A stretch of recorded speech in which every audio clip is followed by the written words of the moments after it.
Our topic today is what is the common good? Let us listen deeply to these passages by Ernest Holmes. 1. All individuality merges into universality. All forms are rooted in one common creative mind, and the Spirit of God is the Spirit of man. From the Science of Mind, page 413.1. 2. The understanding heart is filled with sympathy and helpfulness toward all. An evolved soul judges no one, condemns no one, but realizes that all are on the road to experience, seeking the same goal, which is the kingdom of heaven within. Also from Science of Mind, page 434, paragraph 1. And let's conclude with this passage from the Dalai Lama's book, Beyond Religion, Ethics for a Whole World. In this age of globalization, the time has come for us to acknowledge that our lives are deeply interconnected. Our interests are best served by what is in the best interests of the wider human community.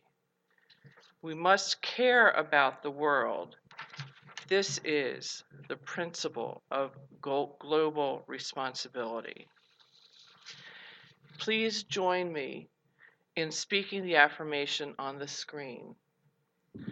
I honor the interconnectedness of all life and know that your interest is also my interest. I therefore allow God's love to guide me to think, say, and do that which is in highest and best interest of us all. Yeah.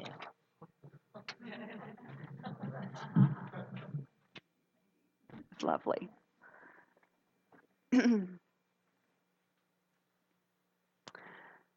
So, what is the common good?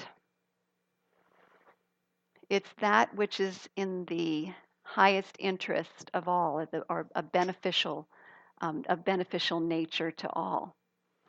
And so, when we think about what we teach here, I mean, that is the path of love, isn't it?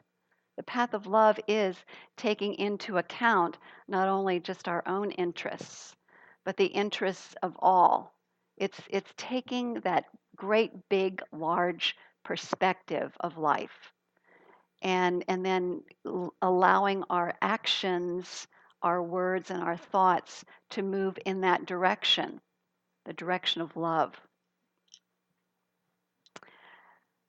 We also recognize that this idea of working for, and the value of the month is seeking the common good, and the principle is oneness. So again, when we root ourselves in oneness, in the idea of oneness, that we're all interconnected, that our thoughts, words, and actions have an impact not only on us, but on everyone else because of this shared soup of collective consciousness that we share. Um, it's really important for us to understand that that's the underpinning of the thing called the golden rule. And we know the golden rule, in one form or another, runs through all the spiritual traditions on the planet. It's the golden rule is based on love. It's treating others as we would like to be treated. So again, with this this way that Ernest Holmes describes living according to the golden rule, he says the understanding heart is filled with sympathy. I think in this day and age we would probably use the word compassion or empathy. The understanding heart is filled with sympathy, empathy, or compassion, and helpfulness toward all, not some, toward all. An evolved soul judges no one, condemns no one, but realizes that all are seeking the same ultimate goal. Ernest Holmes and Jesus would say it's seeking the kingdom of heaven within, which is about being the presence of love, that consciousness of oneness, of wholeness. And the Dalai Lama calls it happiness. He said the one goal that we all seek is happiness. And so compassion is about having that understanding and doing our best to uplift others or to stand for social justice issues that will bring a greater equity throughout the planet. So we have one, from a oneness consciousness, from a place of seeking the common good or working toward the common good, then we hold a very grand vision, right? It's a very grand vision, a world that works for everyone. And some may say, well, that's just totally impractical. But visions are not meant to be practical. Visions are meant to be that which pulls us forward, that which keeps us honed in on the direction that we're moving, so that our thoughts, words, and actions are aligned with that, and that helps us to continue to evolve in consciousness so that we can have hearts as wide as the world, to be able to take that in and to be able to move in action every day in that direction. A grand vision, a world that works for everyone. And we can also say heaven on earth, because we talk about that in our intention statement. We're here to be the presence of love, co-creating heaven on earth. But what about the setbacks? What about those heartbreaks on the path to working for the common good? What about the heartbreaks? Because the world is the way it is, and we see it in the news. We experience it sometimes in our relationships when things don't really totally line up with this vision of a world that works for everyone. Well, there's an old Hasidic teaching story in which a disciple asks a rabbi, why does the Torah tell us to place holy words of truth upon our hearts? Why does it not tell us to place these holy words in our hearts? The rabbi answers, as we are now, our hearts are closed. We can't place the holy words in our hearts. So we place them on top of our hearts, and there they stay until one day the heart breaks and the words fall in. The heart breaks and the words of truth fall in. Wow.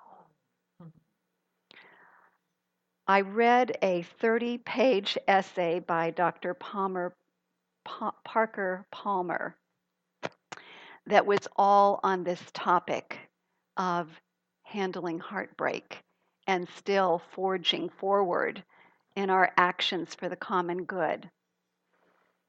Beautiful. A path of oneness and love as a way to continue on our path for the common good. And so he talks about there are 3 different paths that we can take when we experience heartbreak or violence. And he said the first one, actually the first 2 relate to the stress response, so they'll sound really familiar. The first one is to flee the situation. And so what does that do in terms of working for the common good? It means that we're doing nothing to support the common good.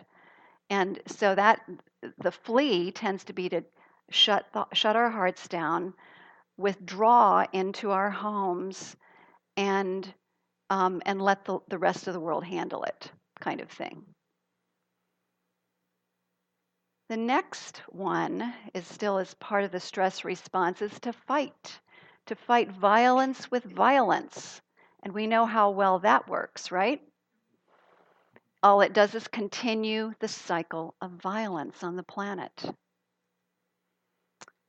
And The third way is the path of these great luminaries that are on the wall over here, and the season for peace and nonviolence that we are celebrating this season from January 30th to April 4th. It's the path of nonviolence. It's the path of love. It's the path of, even in the midst of heartbreak, keeping our hearts open, using heartbreak as an opportunity to let more compassion in, to let more words of truth, these truth principles that we teach, become a greater reality, to embody that, not just to speak about it, but to be that, to be the compassion, to be the love, to be all that we are called to be. So, wow, this is a path that requires great bravery and courage, and an understanding that in doing this, we are being the presence of God's grace. We're being a beneficial presence. And so the path of nonviolence then is seeking collaboration, seeking cooperation in the direction of the common good. And it requires a certain capacity. It requires a capacity to remain in the field of tension between what is and the vision of a world that works for everyone, or the common good, however you want to define that. It's living in that place of tension. So this third path then of nonviolence or peace is a path in which we lead lives that we love. Our democracy then becomes a democracy that works for the common good, not just the good of a certain few or a certain sector of society, but really truly works for the common good. If we look at the way democracy is set up, it is set up to hold the views of people who have varying views and to find common ground, to find solutions that ultimately work for the common good. So again, democracy at its best works for the common good, walks this path of being in the tension, in the creative place. That tension between varying views is a really creative opportunity if we can stay in a place of peace instead of giving in to the stress response of fleeing and fighting. If we can learn to cultivate that inner peace, then we can come up with creative solution. It also this path leads to a movement toward peace among nations, peace on earth.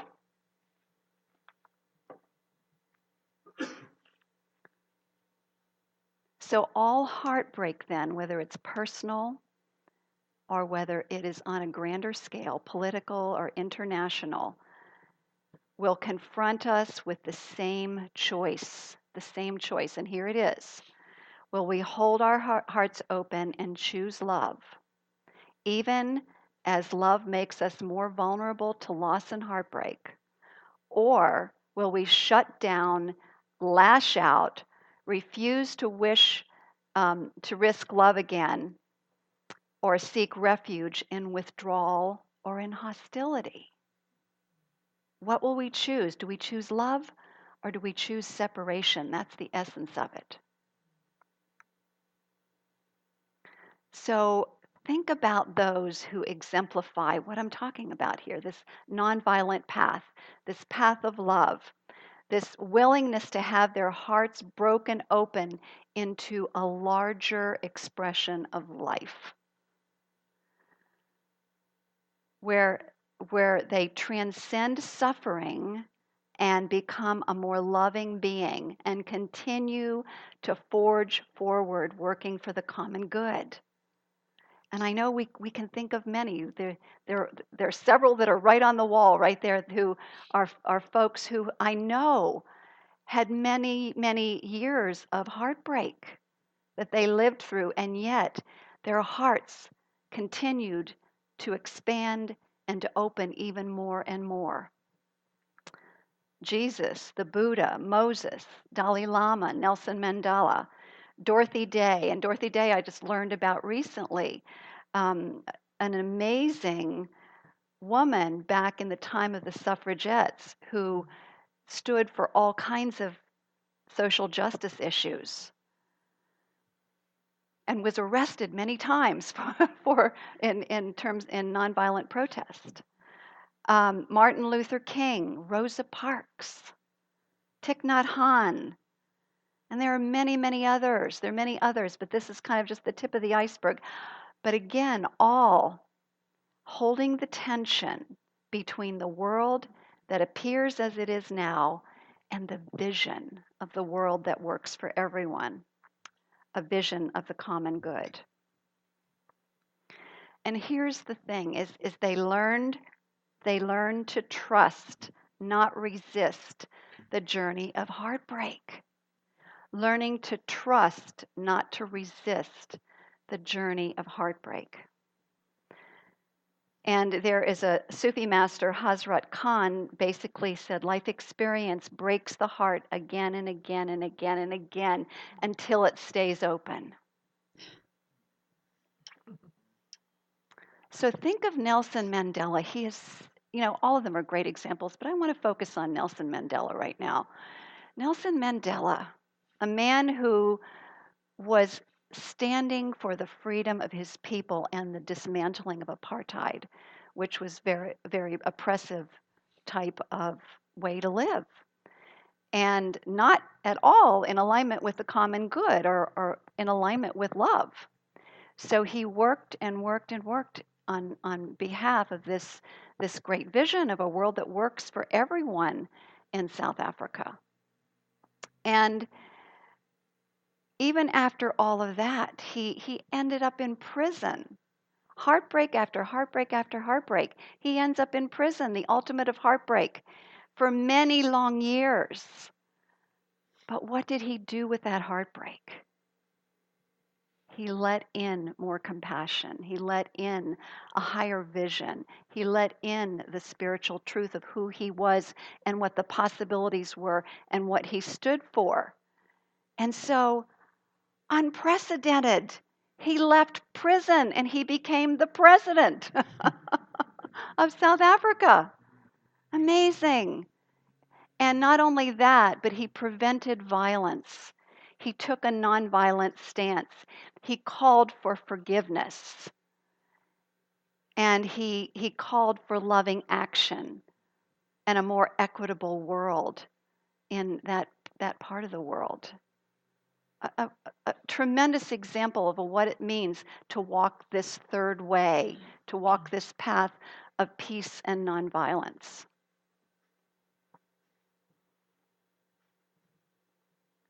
So, working for the common good then is a spiritual practice that we can all undertake. It's not just for the great luminaries that we've heard about. We all can walk the path of nonviolence in our everyday lives. And sometimes what we don't realize is that nonviolence is simply coming from a place of inner peace instead of living in fight or flight response. So when we notice ourselves ready to either fight someone else, lash out, say something mean, if there's a tendency, or toward ourselves. Sometimes the greatest violence we do is toward ourselves, the things that we think about, the negative things we think about ourselves, the ways we treat our bodies. So we can begin by practicing peace and nonviolence toward ourselves first, and then continue to extend it out with others. So again, the peaceful path, the nonviolent path, is a commitment to act in every situation in ways that honors the soul. I love that. Isn't that beautiful? That's Palmer Parker's definition. A commitment to act in every situation in ways that honor the soul. So here are some great examples of how to bring this into our everyday affairs.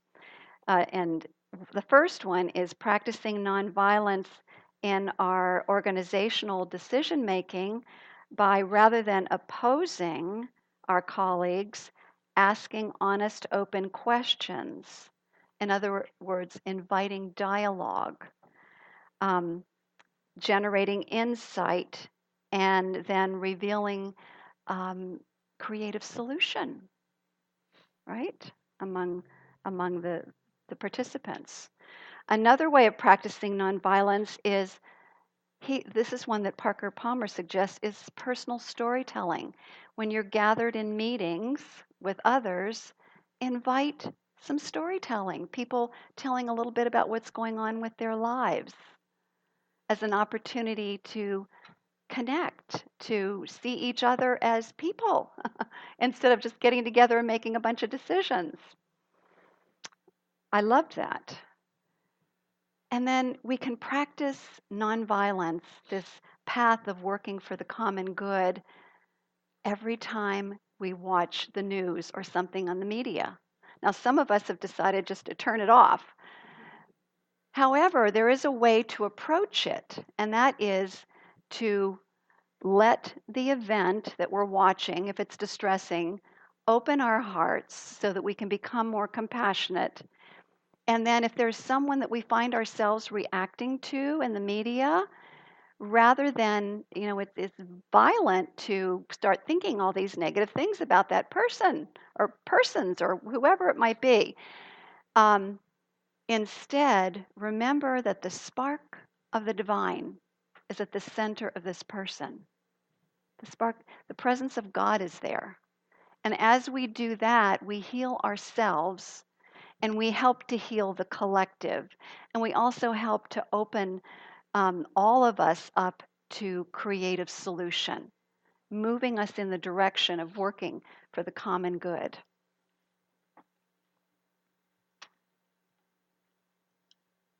So I want to leave you with this beautiful quote from Parker Palmer. He said, "Do we have enough resolve in our hearts to act courageously, relentlessly for the common good without giving up ever, trusting our fellow human to join us in our fellow humans to join us in our determined pursuit of a world that works for everyone?" I've actually adapted it a little bit. The heart is where bravery lives, to give and receive, to love and be loved, to stand in the center of uncertainty with strength.